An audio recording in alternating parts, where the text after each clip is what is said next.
Hello everyone. You have tuned into Kotak Securities weekly fundamental podcast. I am your host Rini Mehta. So stock market started last week with a sharp correction, however rebounded back and ended the week little changed. Nifty and Sensex were down marginally. However, the BSE mid cap and small cap index saw some correction and was down between 1.5 to 3%. Most of the sectors gave negative returns during the week, with BSE Metal declining by close to 4%. On the quarterly results front, earnings have been largely stable and India's medium term story remains intact. However, headwinds have strengthened due to the rise in bond yields, increase in oil prices, and geopolitical risk as you would be following Russia Ukraine crisis. The US 10-year Treasury yield crossed the 2% mark last week and oil prices remained on the higher side. With third quarter result season now behind us, the domestic markets will continue to focus on geopolitical events, central bank measures, bond yields, oil prices, inflation numbers, and global domestic macro data. Now, if we look at the foreign flows into India, FIIs flows in this month were negative till late. FIIs also took note of the rising global interest rates amid elevated commodity prices and geopolitical tensions. Investors shifted to defensive sectors and safe havens such as bonds and gold as geopolitical tensions between Washington and Russia over Ukraine flared. Given these multiple headwinds, we believe going forward foreign flows, that is FPI flows, will remain volatile.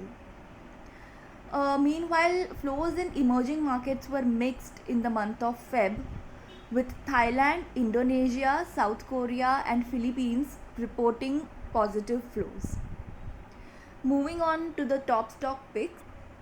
Our pick of the week is Bajaj Auto with target of rupees 4,330.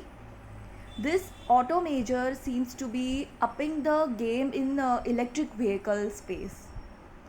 So, Bajaj Auto reported third quarter EBITDA of 13.7 billion rupees, which was 21% down year on year, but was 10% above estimates due to better than expected gross margin.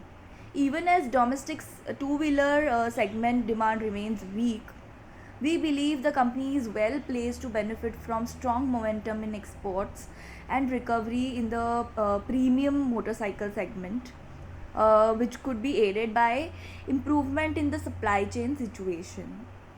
With raw material pressures easing and the company stepping up its efforts in the electric vehicle two-wheeler segment, we retain buy on the stock. Now moving on, you can consider buying MOIL with target of rupees 215. The company's manganese ore shipments grew 15.8% quarter on quarter to 307 kilotons, which was higher than our estimates. And it was driven by higher production post monsoon. Production during the quarter stood at 345 kilotons, which was 33.7% up quarter on quarter. The last quarter volume was impacted by lower production at underground mines due to monsoon effect.